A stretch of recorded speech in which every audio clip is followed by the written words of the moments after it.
everybody, I'm making a birthday card. I'm going to be working off the master list that I created of all the things that I own. I'm gradually starting to add things that I'm coming across. I'll link the video as to the explanation for that. So all the things I'm going to be using on this card, and it's going to end up a very basic, a simple card, but it's adorable. I'm going to be using my small Fiskars guillotine. This guy needs to be cleaned. I'm going to be using my mini Misty. I'm going to be using a piece of paper out of the Stampin' Up All Bloom designer series. It's double-sided. Had this for maybe, I don't know, a couple of years probably. I'm going to be using a ruler.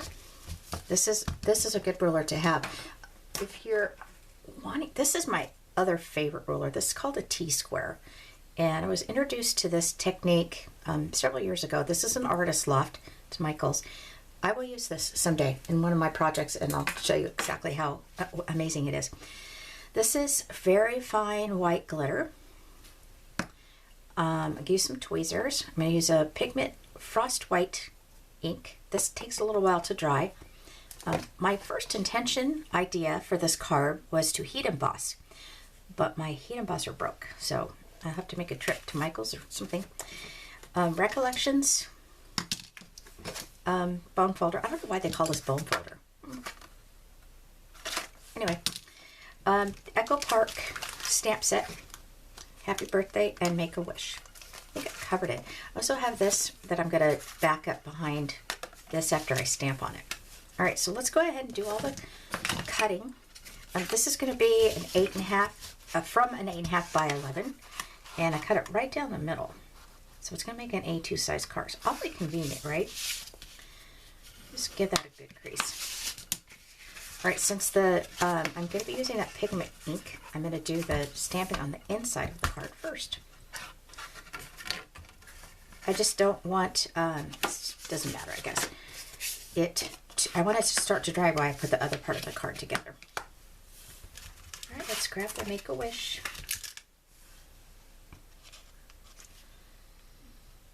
And I'm going to eyeball it, and then I can use the graph lines. I'm having a hard time today explaining things.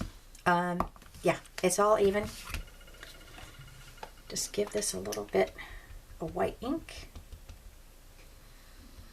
It looks pretty good. I may have to do it again. That's what's so great about this mini Misty. I have the 12 by 12 as well that I use on my scrapbook bats. Let's go one more time.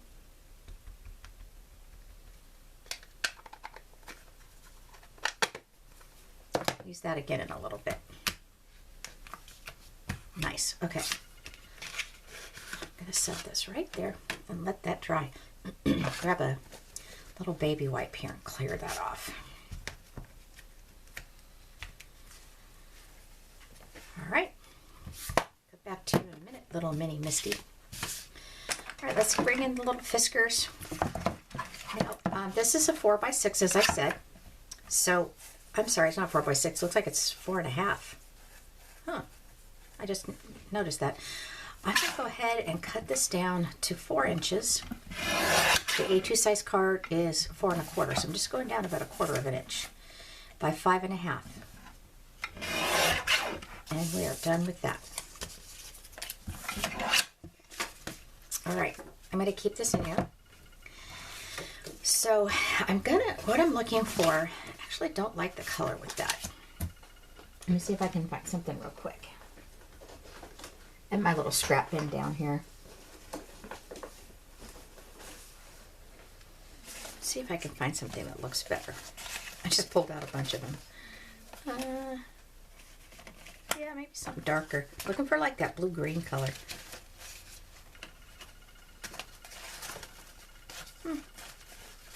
Maybe something lighter.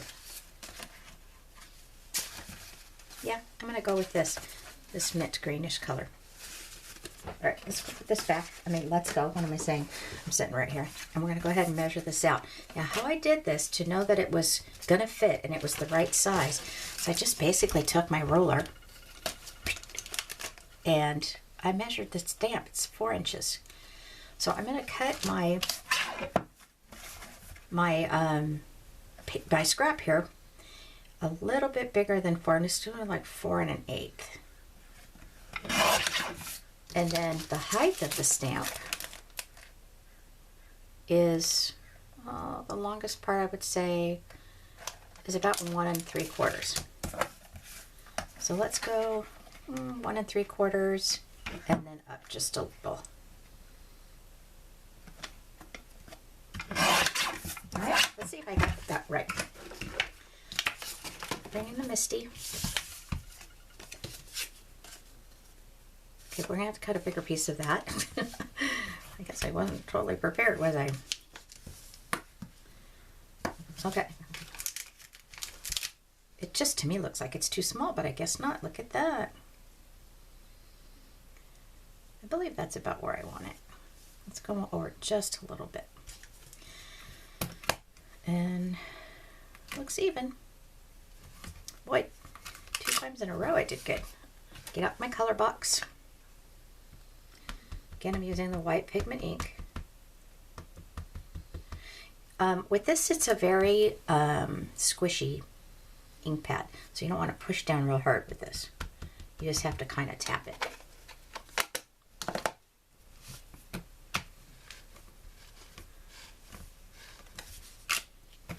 We're going to go one more time.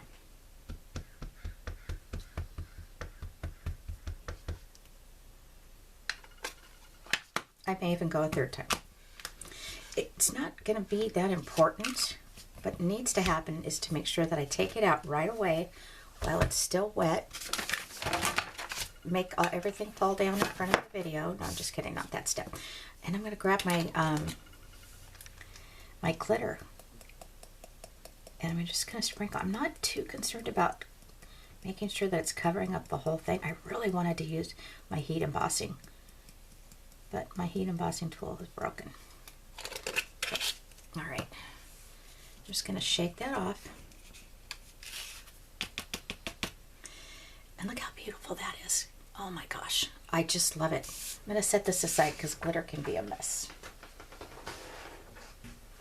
All right, let's go ahead and find something yellow like this that we can put this on here. All right, and I'm going to go ahead. I'm going to eyeball this for right now. I know I do this. I eyeball things. And I'm going to say, I'm going to cut this at, the card is only 4.5 inches long. Let's do it just a little below 4.5. And then I'll cover mostly all this. So about right there.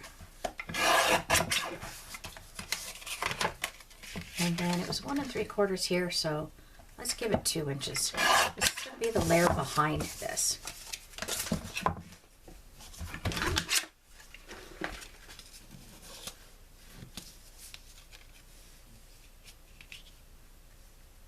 Yeah, that's exactly what I wanted. Not too much of a border.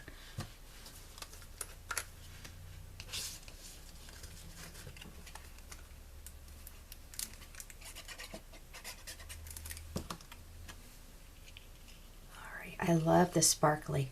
Not a fan of glitter, but this one worked out pretty good. It kind of ends up everywhere, for me anyway. Oh, pretty, pretty, pretty. I guess I didn't get enough glue on that side, huh? Let's go ahead and put some glue in there. All right, so now I'm going to put this on top of my layer. It's still a little bit wet. Let's be careful. Let's be careful. I'll put it here. I know if I had my heat gun, I just put it on that pigment ink and it helps it dry a little bit faster. Guess I'll have to make a trip to Michael's. Oh darn. I'm going to put this out of the way here.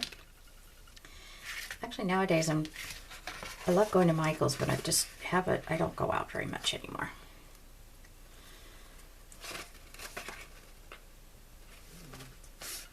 Okay, that's on. And we're going to put this on. Now, I'm noticing this is still popping up. Actually, it's kind of funny. I don't know why it's doing that. We're going to put this on top of here, like so. Love the colors. Wow.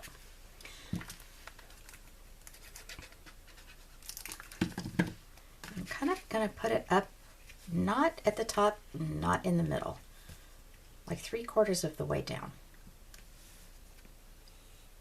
And it fits exactly the width of the card. Yay.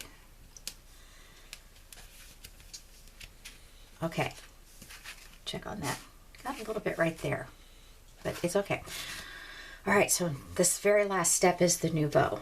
The intention of these nouveau are to make it look like it's an enamel dot. So, like I said, they take a while to dry. Now, my technique, I don't know if this is the proper one, but I squeeze it out and I kind of roll it around as if it's an enamel dot, and I bring it back up. So I squeeze it out. I've had these for a really long time. Squeeze it out, just kind of roll it up. Just make it look like a circle. And it's going to add some dimension to the card as well. All right, so as I mentioned, stickles and the nouveau dots take a very long time to dry. So don't think that you can make this card with this product and then just put it in an envelope and mail it off. It's not going to happen. All right, so my simple card. I just think the glitter is so pretty, and the nouveau dots, you know, give it that texture. All right, everybody, I think I covered everything. Have a great day, and thanks for stopping by.